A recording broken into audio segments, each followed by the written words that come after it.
The first time I walked into this kitchen, the floor moved under my boots.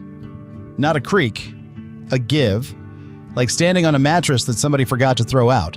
And the smell, that wet, sweet, rot smell that gets into the back of your throat.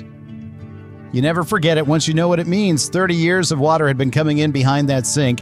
Nobody caught it or nobody cared, and by the time I got here, the whole back corner of the house had gone soft. Every fella who looked at this place before me said the same thing. Tear it down, gut the whole wing, pour a new slab, start fresh, cheaper, faster, cleaner.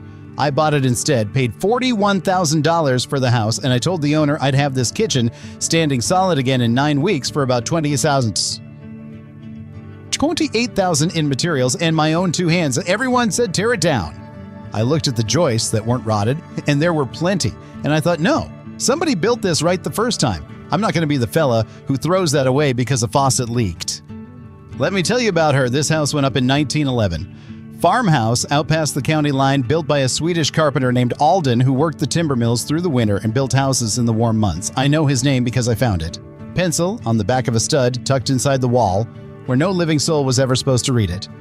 A. Linkfist, June 1911. That's a man signing his work the way you sign a letter you don't expect anyone to answer. The kitchen was the heart of it. Big cast iron cook stove used to sit against the north wall, but you could still see the scorch shadow on the plaster.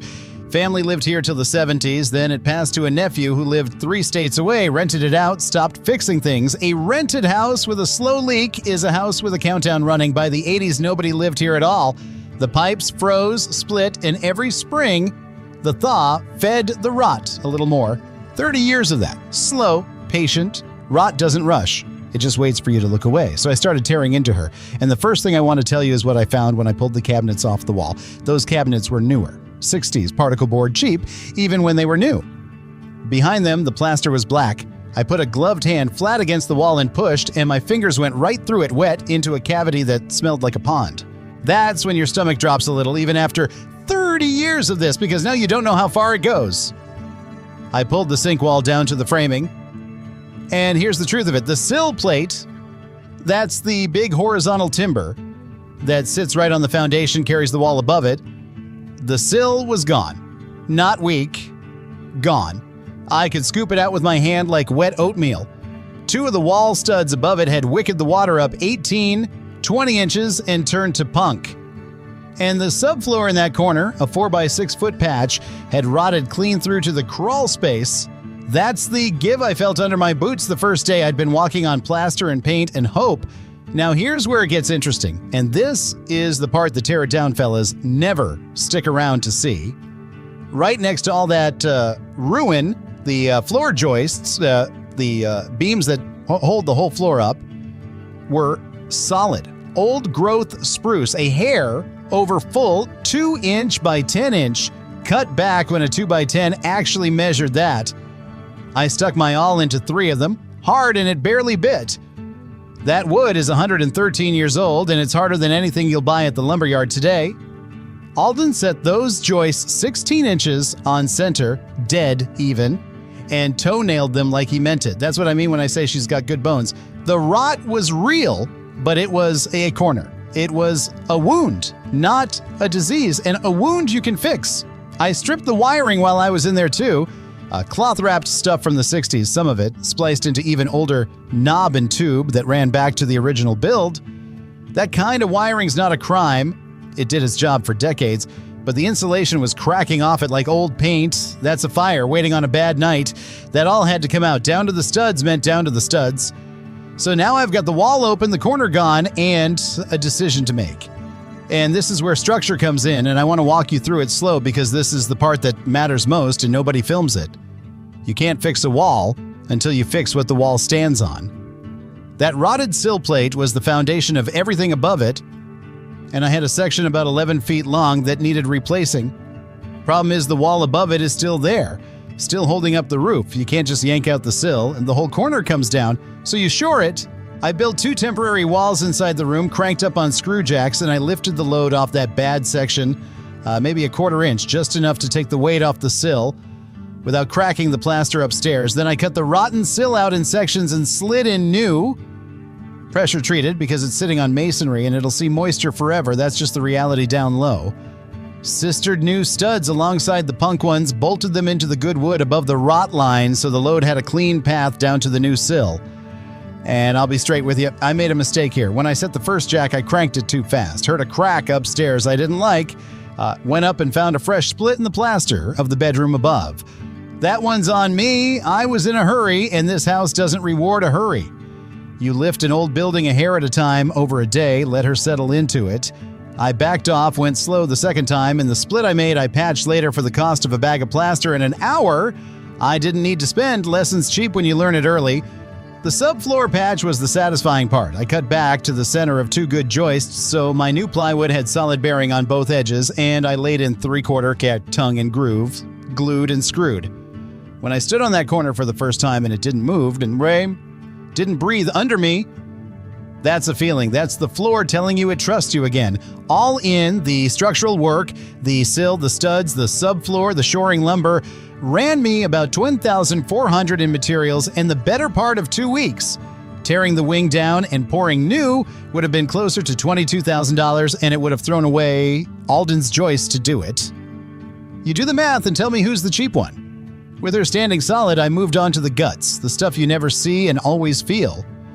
New wiring throughout the kitchen. I ran a proper set of circuits. The old kitchen had 2 outlets total, which tells you how folks lived in 1911, but a modern kitchen needs its own dedicated lines for the range, the fridge, the countertop appliances. I put in 6 circuits where there'd been part of 1, ground fault protection at every counter outlet, because that's water and electricity sharing a room, and you respect that. Plumbing next. I tore out every bit of the old pipe. The galvanized supply lines were rusted down to the diameter of a pencil inside, choking the flow, and the drain was cast iron that had rotted at the hub. I ran new, and while the wall was open, I did the thing that actually caused all this misery in the first place. I flashed and sealed that sink wall right, so water can't ever sit in there again. 30 years of rot came from one bad seal. I wasn't about to rebuild it and repeat the sin. Then insulation. And here's where Vermont started leaning on me. I'd hoped to be closed up by mid-November. I wasn't. First hard frost came the second week of the month, and I still had an open wall cavity letting the cold pour into the house. You work with bare fingers on copper at 32 degrees. You learn to move deliberate. I stuffed those walls with dense pack, and then I'll tell you, a 1911 house was built with no insulation at all, just the sheathing and the plaster and a prayer. Alden's generation heated with that big cast iron stove and wore a sweater indoors. I gave her R21 in the walls, sealed the rim joist where most of the heat sneaks out of an old house, and for the first time in 113 years, that kitchen will hold its warmth. The insulation and mechanicals came to about $4,800. Not glamorous. Nobody puts insulation on a thumbnail. But that's the work that decides whether the house is comfortable or just pretty. Pretty's easy. Comfortable's earned. Now, finishes. This is where a kitchen becomes a kitchen instead of a box, and it's where I got to do the thing I'd been waiting 9 weeks to do. The floor first. That old growth spruce subfloor patch I put in, so I could have covered the whole thing in new hardwood and called it done. But when I'd pulled up the rotted section early on, I'd found, under the 60s linoleum, the original wide plank pine floor. 8-inch boards, some near 10, face-nailed with cut nails, worn down in a soft path from the doorway to where that cook stove used to stand. 100 years of feet walking the same line. You can't buy that. You can't fake it. Sand it too hard and you erase it. So I saved it. Where boards were shot from water, I let in salvage planks of the same age and width. I keep a stock of old pine for exactly this. Where the wear pattern lived, I barely touched it. Just cleaned it and put down 3 coats of a hard wax oil that soaks in instead of sitting on top like a plastic shell. Now that floor glows. And the path's still there. The ghost of 100 years of somebody's grandmother walking to the stove. That's the heart of this kitchen. And it was here the whole time under a piece of vinyl. For the cabinets I built new. But I built them the old way. And face frame, solid maple, no particle board anywhere in this room ever again. I set them at a comfortable height for actual cooking, ran the uppers to the ceiling so you don't get that dust shelf on top, and I found and restored the one thing worth restoring above all, a section of the original beadboard wainscoting from the pantry still intact behind the old shelving. I pulled it, stripped 8 layers of paint off it, took me an evening with a heat gun and a lot of patience, and I ran it as the backsplash behind the range, new kitchen, 100-year-old beadboard. Alden's work right there at eye level, where the family will see it every single day. Lighting I kept simple and warm. Under cabinet lights so you can actually see what you're chopping, and a couple of plain fixtures. Nothing fussy. This is a working farmhouse kitchen, not a showroom. Light should make the room usable, not make it show off. The cabinets, the counters. I went with a honed soapstone, which is what a house this age would have had. Quarried not 40 miles from here. The floor finish, the beadboard, the hardware, all in ran me about $13,600. Let me walk you through her now that she's done. You come in through the side door, same as the family always did. Nobody used the front door in a farmhouse. First thing your foot lands on is that old pine floor, and you feel it before you see it, solid and warm. To your left, the counter runs along under the window where the light comes in all morning. That soapstone's got a soft grade to it that'll darken as it gets used, and that's the point. It's a stone that remembers. The range sits where the old cook stove stood, right against the north wall, and behind it, Alden's beadboard climbs up the wall, painted a quiet green now, clean but not new looking. I didn't want it to look new, I wanted it to look like it had always been there, because it had. The corner where the floor used to move under my boots, you'd never know. Stand on it, jump on it if you want, doesn't budge. That whole back wall that was black and wet is dry, insulated, wired, and it'll outlast me. All in the numbers. $41,000 for the house. Around $28,000 in the kitchen and the structure, the mechanicals, the insulation, the finishes, near what I told the owner it'd be. In honest work, you can't put a price on anyway. 10 weeks, 1 week over what I promised, and that week belongs to the frost in my own hurry with the jack. Fair's fair.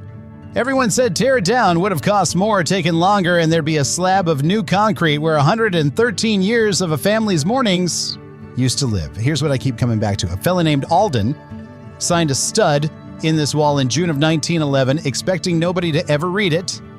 He built the bones so true that 13 decades and 30 years of neglect couldn't take them down. Somebody built this right the first time. My whole job, the only job worth having, is to not be the fella who ruins it, to fix the wound and leave the good work standing. Next one's going to test me. It's a 1780s cape up in the hills, oldest house I've ever taken on, and the whole thing's leaning. The entire structure's pulled a good 4 inches off plumb over 2.5 centuries. Everybody says she's done. There's a hand-hewn summer beam running through the middle of that house, adds by hand that I'd walk over broken glass to save. We're going to straighten her without tearing her apart. I'll show you how. Come on back for that one.